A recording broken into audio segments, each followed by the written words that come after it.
Assalamualaikum warahmatullahi wabarakatuh.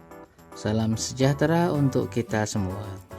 Pada kesempatan kali ini, kami salah satu kelompok dari penelitian fundamental reguler yang beranggotakan saya sebagai ketua penelitian, yaitu Nur Rizky Febriandika, kemudian anggota kami yang bernama Siti Fatimah Nur Hayati dan Lukmanul Hakim akan mempresentasikan hasil penelitian kami yang berjudul Akselerasi Industri Halal Berkelanjutan, Transformasi Rantai Pasok Sektor Pangan Menggunakan Ekonomi Sirkular, yang mana penelitian ini masuk ke dalam skema penelitian fundamental reguler dan masuk dalam kategori riset dasar. Adapun penelitian ini alhamdulillah sudah didanai oleh Kemendikbudristek sebagai pemberi dana dan sudah terlaksana dengan baik. Adapun hasil penelitiannya dan hal-hal yang menarik akan kami paparkan lebih lanjut dalam video selanjutnya. Baiklah, lalu apa saja sih isi dari video ini? Yang pertama akan membahas tentang latar belakang, kemudian tentang tujuan, kemudian tentang kebaruan penelitian dan hasil penelitian.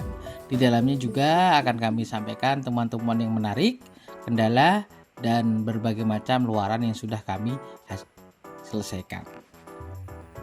Latar belakang penelitian ini berkaitan dengan industri halal yang memegang peran krusial dalam ketahanan pangan nasional, terutama di negara mayoritas muslim seperti Indonesia. Namun, sektor ini masih menghadapi permasalahan signifikan seperti pemborosan dalam rantai pasok, rendahnya efisiensi logistik, serta terbatasnya integrasi teknologi dalam proses sertifikasi dan distribusi halal. Secara kuantitas, sektor industri halal di Indonesia memang berkembang pesat, akan tetapi masih terdapat tantangan di dalamnya seperti tantangan struktural dan teknis, khususnya dalam aspek efisiensi dan keberlanjutan rantai pasok. Beberapa tantangan dalam keberlanjutan rantai pasok halal adalah kurangnya integrasi antara pelaku dalam rantai nilai, tingginya tingkat pemborosan bahan atau food loss dan food waste, belum optimalnya penerapan sistem jaminan halal secara menyeluruh, serta terbatasnya penggunaan teknologi dalam proses logistik, distribusi, dan sertifikasi halal. Hal ini berdampak pada kualitas dan keamanan produk halal, serta lemahnya keberterusan produk halal dari proses produksi, sertifikasi, hingga sampai ke tangan konsumen. Tujuan penelitian ini untuk membuat model integratif yang dapat mempercepat transformasi industri halal menuju sistem yang lebih berkelanjutan dan efisien melalui penerapan prinsip ekonomi circular circular economy atau C dalam seluruh rantai pasok halal sektor pangan. Metode yang digunakan Analytic Network Process (ANP). Kebaruan penelitian yang berkaitan tentang industri halal di bidang rantai pasok sangatlah sedikit dan belum bisa menjawab kebutuhan industri secara praktikal. Hasil penelitian ini dapat mengatasi permasalahan tersebut diatasi penerapan ekonomi sirkular di seluruh tahapan rantai pasokan. Sistem ini berbeda dengan pendekatan linear konvensional yaitu take make dispose. C menekankan prinsip keberlanjutan dengan mengelola sumber daya secara efisien,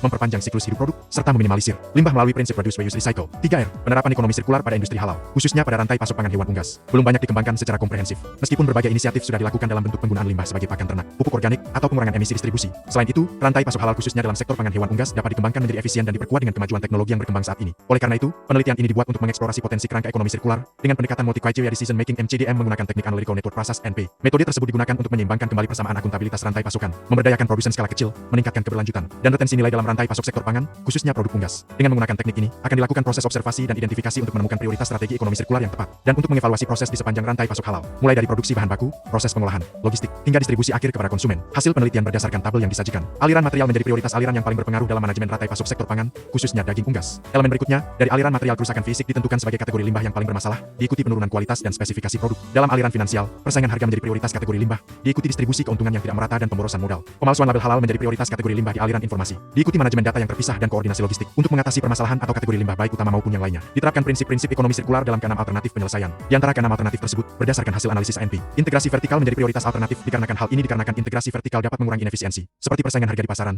akses pasar yang terbatas, dan distribusi keuntungan yang tidak merata, dengan menyatukan seluruh tahapan rantai pasok ke dalam satu pengelolaan. Pertanian presisi menduduki peringkat kedua. Praktik ekonomi sirkular ini menyoroti input data rantai pasok yang masih manual dan tidak real time sehingga perlu diterapkan digitalisasi data. Platform kolaboratif menjadi prioritas praktik ekonomi sirkular ketiga untuk menyoroti pentingnya rantai pasokan yang efisien dan transparan. Praktik ekonomi sirkular peringkat keempat diduduki closed loop system, karena untuk meminimalkan pemborosan rantai pasok dapat diatasi dengan pengadaan evaluasi terhadap hasil akhir produk. Kemasan cerdas menduduki peringkat kelima, karena menggunakan bahan pengemas yang mudah terurai akan tetapi tetap memperpanjang umur simpan dan memberikan informasi terkait waktu kesegaran produk. Pemulihan sumber daya menduduki peringkat terakhir praktik ekonomi sirkular. Praktik ini untuk mengatasi kategori limbah yang secara nyata dapat diketahui temuan menarik dari hasil penelitian ini. Peneliti mendapatkan gambaran untuk penelitian mendatang yakni berfokus pada akselerasi sertifikasi halal mengingat masih banyak industri yang belum bersertifikat halal. Hal ini juga yang membuat penelitian sebelumnya sedikit terkendala di mana kesulitan mencari pengusaha yang sudah bersertifikat halal meskipun sebenarnya praktik penyembelihan makanannya sudah sesuai dengan aturan Islam. Kendala hambatan terbesar selama proses penelitian adalah mencari narasumber yang bersedia untuk diwawancarai. Banyak pengusaha sektor pangan di Pulau Jawa tidak mengizinkan untuk dilakukan observasi lapangan, padahal sudah ditembusi dengan surat permohonan resmi. Sebagian mereka merasa takut karena khawatir akan diaudit dan hal-hal lainnya, padahal penelitian ini bertujuan membantu pengusaha. Akhirnya peneliti sering berganti-ganti tempat dalam melakukan penelitian. Luaran wajib dari penelitian ini adalah jurnal internasional Q3 Scopus. Artikel hasil penelitian sudah diterima pada jurnal internasional Scopus Q3 dengan status accepted dan sedang proses untuk diterbitkan.